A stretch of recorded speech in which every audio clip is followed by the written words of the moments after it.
Praise the lord. దేవుని నామానికి మహిమ కలుగును గాక. మరో చక్కటి సందేశం విందామండి. యోనా గ్రంథము 3వ అధ్యాయము 5, 9, 10 వచనాలు మనం ధ్యానం చేద్దాం. నినేవా పట్టణపు వారు దేవుని యందు విశ్వాసముంచి ఉపవాస దినము చాటించి గనులేమి అల్పులేమి అందరూ గోరిపట్ట కట్టుకునిరి. మనుషులందరూ తమ దుర్మార్గతను విడిచి తాము చేయు బలత్కారమును మానివేయవలను. మనుషులేమి పశువులేమి సమస్తమును గోనెపట్ట కట్టవలను. జనులు మనఃపూర్వకంగా దేవుని వేడుకోవాలనని దూతలు నినేవా పట్టణములో చాటించి ప్రకటన చేసిరి. బైబిల్ గ్రంథంలో ఉపవాసమును గూర్చి మరొక చక్కటి సందేశాన్ని మనం విందాం. గ్రంథకర్త యోనా గారు. యోనా అంటే అర్థం గువ్వ అని అర్థం.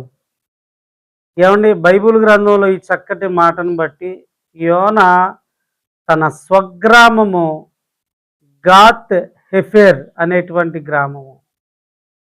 యోనా నినేవా పట్టణస్థులను గూర్చి చెబుతున్న మాటలు.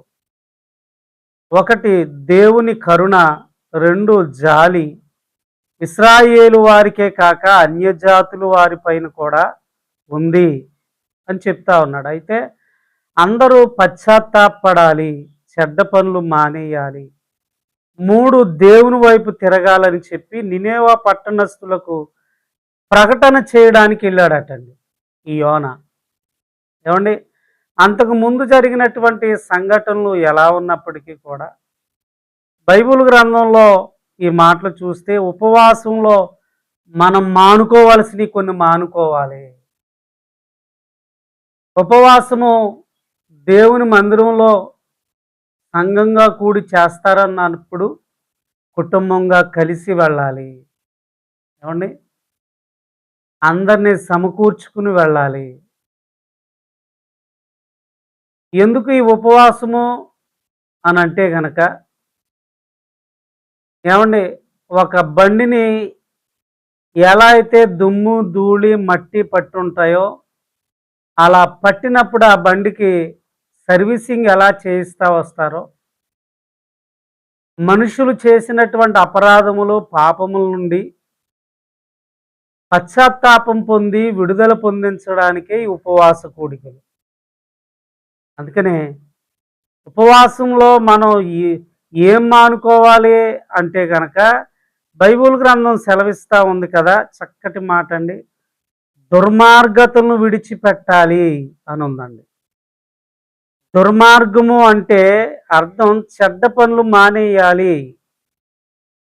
ఉపవాసం ఉండే నీవైనా నేనైనా మరెవరమైనప్పటికీ కూడా దైవ మందిరానికి వెళుతున్నటువంటి మనము ఏం మానేసుకోవాలి అంటే కనుక చెడ్డ పనులు మానేయాలంటండి, దుర్మార్గత మానేయాలంటండి. 9వ వచనంలో చక్కటి మాట రాయబడ్డది కదా. ఏమండి, అందుకని చెప్పబడతా ఉంది, అనయ్య దుర్మార్గులు ఎలా అవుతారు అసలు మనుషులు అంటే కనుక హోషేయ గ్రంథము 9వ అధ్యాయం 9వ వచనంలో రాయబడ్డది, గిబియాలో చెడ్డ కార్యములు జరిగిన నాడు జనులు దుర్మార్గులయ్యారు అని ఉందండి. ఏమండి, ఒక మనిషి దుర్మార్గుడు అవడానికి కారణం ఏంటంటే చెడ్డ పనులే. చెడ్డ పనులు చేయబట్టే. ఒకటికి మించిన తర్వాత 100 కలిపి అలా చేస్తూ ఉంటే ఒరే ఆడు చెడ్డవాడరా అనడు, దుర్మార్గుడు అంటారు. ఒక మనిషిలో 100 లక్షణాలు కలిగిన చెడ్డ పనులు ఉంటే దుర్మార్గుడు అనేటువంటి అనుభవాల్లోకి వస్తుంది. దేవుని మందిరానికి వెళ్తున్న అందరిలో కాదు కానీ కొందరిలో చాలా చెడ్డ అలవాట్లు ఉన్నాయి. మందు తాగే అలవాటు ఉంది, బూతులు మాట్లాడే అలవాట్లు ఉన్నాయి, ఎన్నో చెడ్డ పనులు ఉన్నాయి. దేవుడు ఏమంటున్నాడంటే అవి మానేయండి.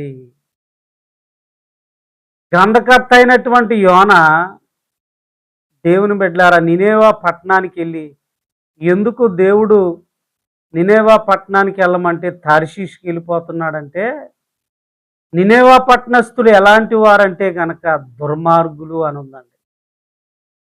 అంటే ఒక మనిషిని చరిత్ర చెబుతా ఉంది. ఎవరో ప్రకటన చేయడానికి వెళ్ళినా తల్లకిందులుగా వేలాడదీసి చర్మాన్ని ఒలిచేస్తారటండి.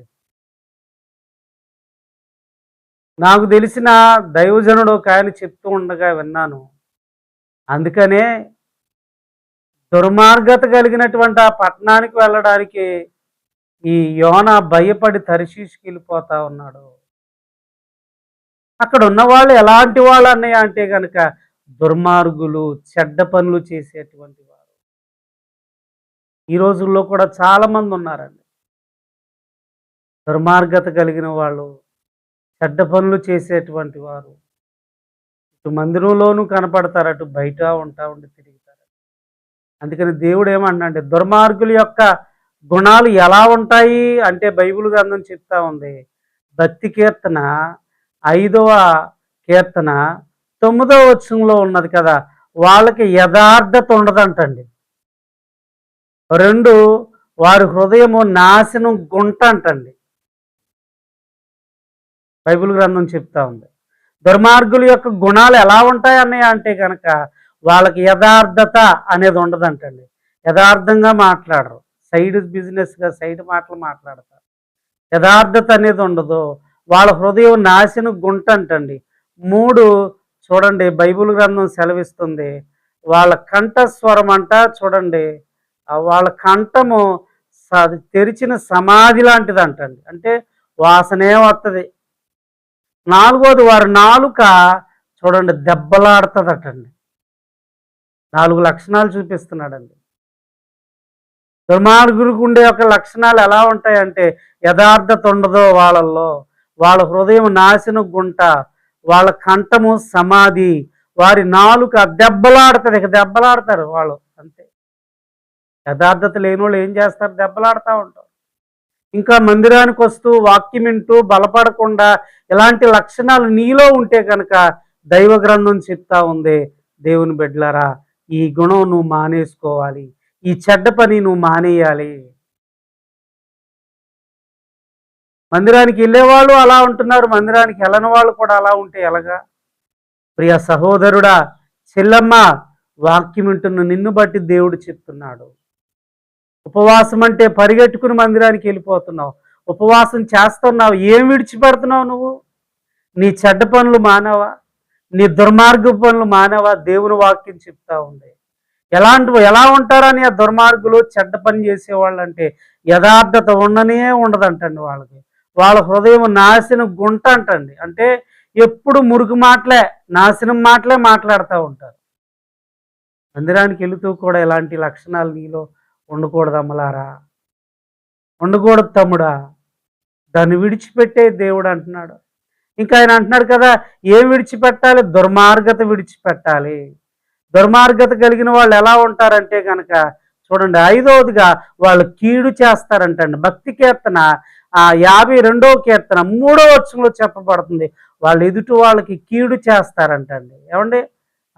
అబద్ధాలు చూడండి, అబద్ధాలు చెప్పడం ఇష్టం అంటండి వాళ్ళకి. ఈజీగా చెప్పేస్తారు మంచినీళ్ళు తాగినట్లుగా. ఇంట్లో వాళ్ళని ఉండదు, బయట వాళ్ళని ఉండదు, చివరాఖరికి దైవజనుడి దగ్గర కూడా అబద్ధాలు ఆడుతున్నారంట. ఇలాంటి లక్షణాలు కలిగిన వాళ్ళండి దుర్మార్గులు. ఎక్కడున్నారంటే నినేవా పట్టణంలో ఉన్నారు. ఈ రోజున చాలా సంఘాల్లో ఉన్నారు. వాక్యం వింటున్న నా ప్రియ చెల్లమ్మ, సోదరి, సహోదరుడా, ఒకవేళ నీలో ఉంటే దాన్ని విడిచిపెట్టాలి, వాటిని మానుకోవాలి అంటున్నాడు కదా. వాళ్ళు కీడు చేస్తారు, అబద్ధాలు చెప్పడం వాళ్ళకి ఇష్టం అంటండి. ఇంకా చూడండి సామెతల గ్రంథం 4వ అధ్యాయం 16వ వచనంలో ఎదుటి వారిని నాశనం చేయడానికి చూస్తారంటండి. నాశనం చేసే వరకు నిద్ర పట్టదంటండి వాళ్ళకి. ఏమండి? ఇంకా భక్తి కీర్తన 64:3లో చూడండి, నాలుగుకి పదును పెట్టుకుంటారంటండి. మాటలు వింటున్నా నా ప్రియ చెల్లమ్మ, ఉపవాసం చేస్తా ఉన్నావే, వదులుకో ఇలాంటివన్నీ. తమ్ముడా, వదులుకో. వాటిని విడిచిపెట్టి దేవుని వైపు తిరిగి ఉపవాసం చేస్తున్న నిన్ను దేవుడు తప్పనిసరిగా ఆశీర్వదిస్తాడు, బలపరుస్తాడు. ఈ కొద్ది మాటలు దేవుడు మన వినికిడిలో దీవించి ఫలింపచేయునుగాక. ఆమేన్.